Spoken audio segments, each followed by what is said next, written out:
ঢাকা বিশ্ববিদ্যালয়ের প্রক্টর এত বড় সাহস কোথা থেকে হলো? আমাদের প্রশ্ন, ডক্টর মাকসুদুর রহমান সাহেব, ঢাকা বিশ্ববিদ্যালয়কে আপনার বাবার টাকায় তৈরি করা হয়েছে কিনা? আপনার বাবার টাকা দেশের মুসলমানদের জমি মুসলমানদের টাকায় তৈরি করা হয়েছে। মুসলমানদের ধর্মীয় স্বাধীনতা থাকতে হবে ঢাকা বিশ্ববিদ্যালয়ে। এরা আমাদেরকে স্পষ্ট বুঝাচ্ছে ঢাকা বিশ্ববিদ্যালয় অসাম্প্রদায়িক। ভালো কথা, তার রাজশাহী বিশ্ববিদ্যালয়ের কারণে নিষিদ্ধ করা হলো গরুর গোশত। যদি সাম্প্রদায়িক হয়ে থাকে, অসাম্প্রদায়িক হয়ে থাকে, তাহলে রাজশাহী বিশ্ববিদ্যালয় প্রান্তনে কেন সাম্প্রদায়িকতা সৃষ্টি করা হলো? গরুর গোশত হিন্দুরা খায় না, গরুর গোশত মুসলমানরা খায়, মুসলমান প্রিয় খাবার, তাহলে সেখানে আলাদা করে দিলেন। প্রয়োজন ছিল হিন্দুদের জন্য আলাদা রান্না হবে, মুসলমান আলাদা রান্না হবে, ঠিক কিনা? সেইখানে গিয়ে আপনি সাম্প্রদায়িকতা দেখাবেন, ঢাকা বিশ্ববিদ্যালয়ে অসাম্প্রদায়িকতা দেখাবেন, এটা কোনোদিন হতে পারে না। আমাদের স্পষ্ট কথা, ঢাকা বিশ্ববিদ্যালয়, সমস্ত বিশ্ববিদ্যালয়, স্কুল, কলেজে সংখ্যাগরিষ্ঠতার ভিত্তিতে বাংলাদেশের মুসলমানের সন্তানেরা রোজা রাখবে, নামাজ পড়বে, কোরআন তেলাওয়াত করবে, হেজাব পরে বাংলাদেশের সত্যিকার থাকবে ইনশাআল্লাহ।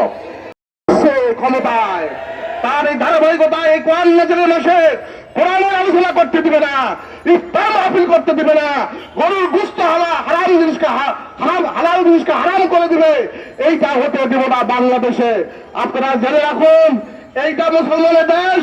এই রমজান মাসে 313 জন বদরী সাহাবীদের যুদ্ধের বিনিময়, রক্তের বিনিময় সারা পৃথিবীতে ইসলাম প্রতিষ্ঠা হয়েছে।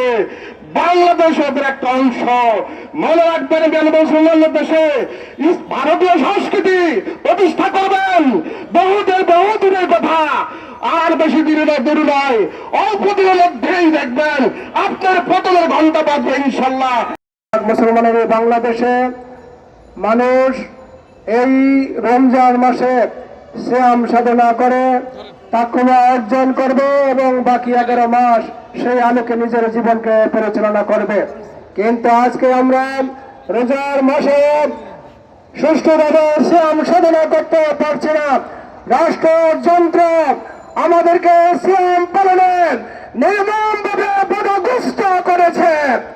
সংগ্রামী ভাইয়েরা, আজকে 92 ভাগ মুসলমানের দেশে ঢাকা বিশ্ববিদ্যালয়, সিলেট শাহজালাল বিজ্ঞান প্রযুক্তি বিশ্ববিদ্যালয় সহ পাবলিক বিশ্ববিদ্যালয়গুলোতে রমজান সংক্রান্ত যে কোনো ধর্মীয় অনুষ্ঠান করতে পারবে না, মরবে।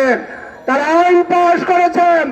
আমরা স্পষ্ট ভাষায় জানিয়ে দিতে চাই, এর কিছুদিন আগে বিশ্ববিদ্যালয় সহ দেশের প্রাইমারি স্কুলগুলোতে পর্যন্ত অত্যন্ত সাড়ম্বরভাবে সরস্বতী পূজা উদযাপিত হয়েছে।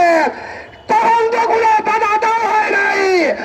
আজকে 92 ভাগ মুসলমানের দেশে সিয়াম সাধনা শেষে ইফতার করবে, কোরআনের ক্লাস করবে, আপনারা তা করতে দিচ্ছেন না।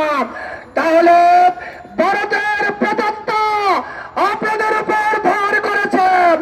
আমরা জানিয়ে দিতে চাই, এই মালায়ন ভারতের উগ্র হিন্দু সম্প্রদায় আপনাদেরকে রক্ষা করতে পারবে না। এই ইসলাম বিরোধী বিভিন্ন বিধিবিধান প্রয়োগ করে আজকে আওয়ামী লীগের অনেক মুসলমান আপনাদেরকে ধিক্কার দিচ্ছে।